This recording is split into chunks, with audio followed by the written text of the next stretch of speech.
Hello, everybody, and welcome. Today is Wednesday, September 8th. Had to think about that for a minute because of the short week. It feels like a Tuesday, but believe it or not, it's Wednesday. We have 2 more trading days. We are still in the Jewish high holiday. So I want to mention something in regards to that in a little bit, especially towards the end of next week. But I wanted to mention 2 things before we begin. One, there was a post from CNBC today mentioning that businesses are starting to feel inflationary pressures due to lack of supply. We're seeing it. We saw it with lumber a little while back. We're seeing it with building materials. We're seeing it with employees. We're seeing it with delivery. So those shortages are leading to inflationary pressures that businesses are facing.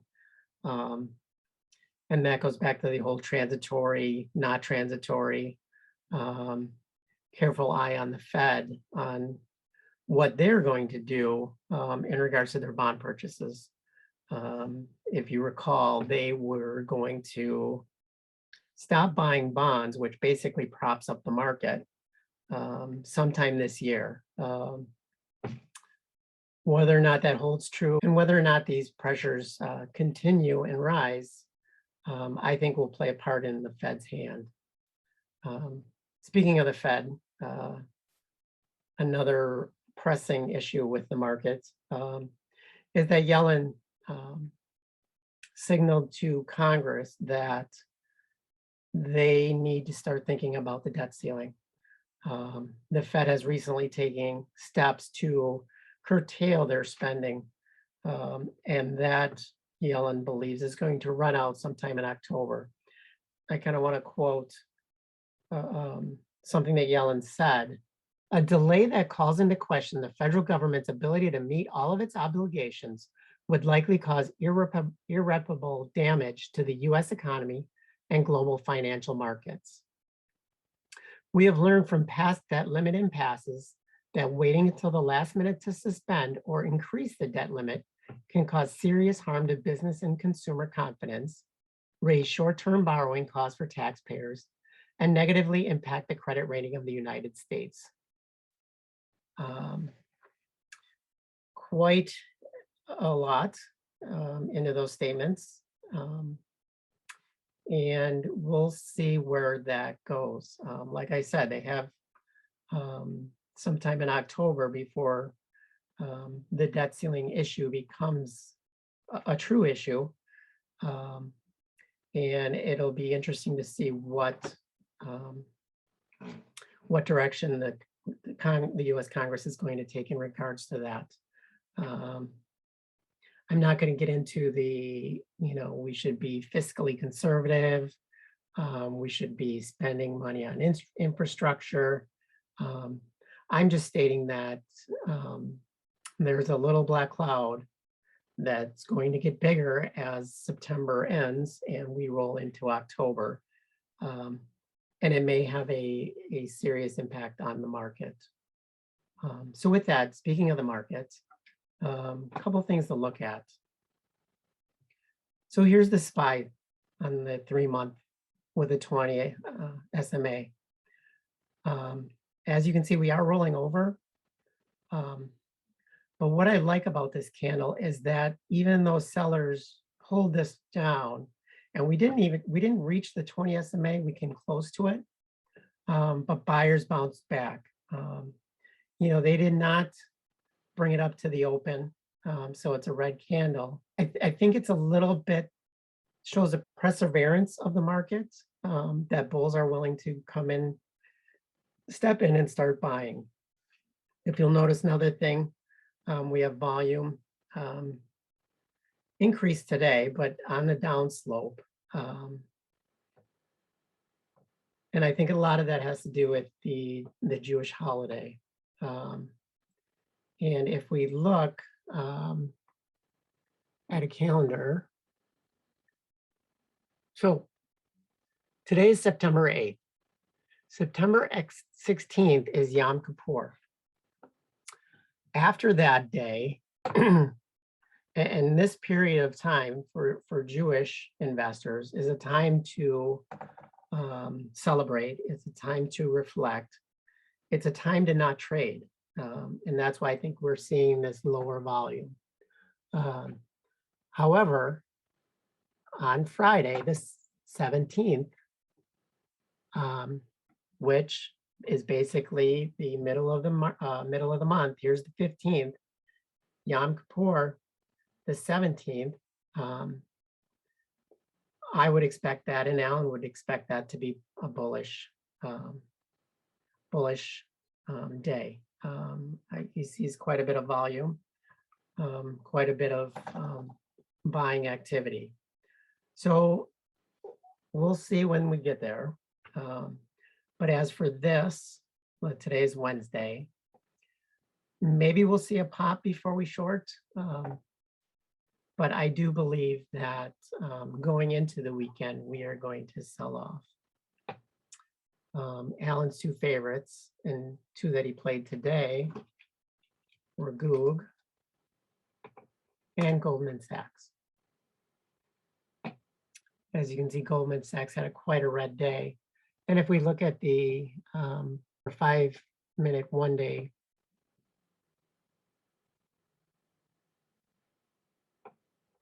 and we draw a support line at the low, we did trade below it, tested it, somewhat traded above it. But if you notice, if we draw a line at the 5-minute close, that provided a second level of resistance, and eventually ended up trading down towards the end of the day. These are bullish candles, bullish volume. So it'll be interesting to see what this does tomorrow. It may follow the same bullish and then sell off either the end of Thursday or Friday. If we look at GOOG on the 5-minute, again, although it chopped around the 5-minute for about an hour before breaking the low, it broke below the low, tested the 5-minute low, and petered out. Low of the day was at 12. And I know, talking with a trader this morning, he was short directional puts, sold at the low of the day, and then towards the middle of the afternoon, put what is called a bear call credit spread. It's where you sell a call and then buy for protection a strike above it. Your hope is that the call that you sell expires worthless. For example, you buy the 28.95 call, and if by Friday Google trades or closes below 28.95,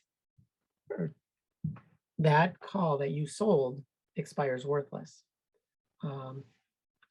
So it's an interesting play. We'll see if it pans out. I'm somewhat optimistic that it will. I do see Google trading lower by the end of the week. Whether or not tomorrow it does or not is to be seen. Like I said, that indication of the SPX with buyers stepping in makes me think that we may see a green open before we close. Two others that Alan's looking at are JP Morgan and Facebook. Facebook has a way to go before it gets to its 20 SMA. Did have a red day. So we'll see. But again, the SPX, while red, buyers did come in and close towards the open. One last thing that I want to mention, and if if you didn't realize by now, I am flying solo. I met with Alan and a professional trader by the name of Dennis Prost, who is a member of PVG Asset Management, and I will add his contact information in a link below this video. He is basically a professional trader that manages multi-million-dollar accounts, more so retirement accounts than non-retirement. But he runs the full gamut. He is an investor. He is licensed in all 50 states. He is quite knowledgeable as far as the market goes, and I see him and I producing more and more videos in the future regarding the different areas of the market. For instance, we'll look at oil, we'll look at gold, we'll look at energy. One thing that he mentioned tonight is the US dollar. And this plays into the inflationary trade. And he said when the dollar trades up, gold trades down, commodities trade down, silver trade down, and bonds trade down, I believe. One way to play the dollar is UUP. It is an EFT, the dollar index. And if you notice, this chart has turned a corner, and I believe looks quite bullish. Gold, on the other hand, a green day, but still below its 20 SMA. I watched it open. And let's look at the 5-minute on gold.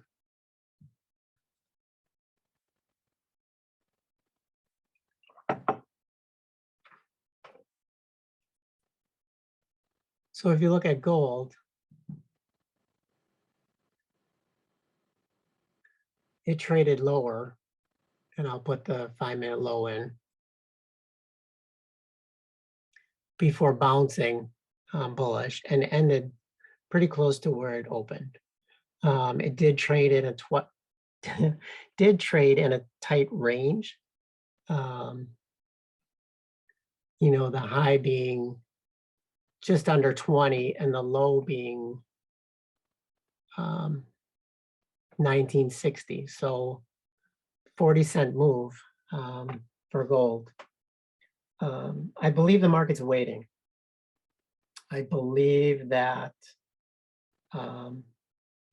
it needs something to set off.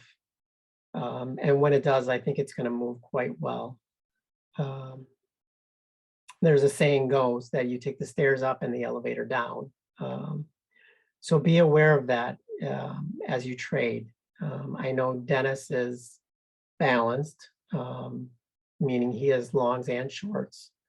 And he's nimble as far as being able to take those positions on and off, depending on where the day goes. So I hope this helps. Like I said, look forward to more videos with Alan and I, and look forward to videos with Dennis Prost and I, because I think those will be quite valuable, and will give you some sense of what areas of the markets are doing what. So thank you all, and hope you have a good rest of the trading week. Thanks. FCM Trading is providing this video for educational purposes only. We are not providing financial advisory services, nor is this a solicitation or a recommendation to buy or sell any stock, option, or other financial instruments. All investing and trading in the securities market involves risk. Any decision to place trades in the financial markets, including stocks, options, or other financial instruments, is a personal decision and should only be made after thorough research, including a personal risk and financial assessment, and the engagement of a professional assistant to the extent that you believe necessary. Thank you.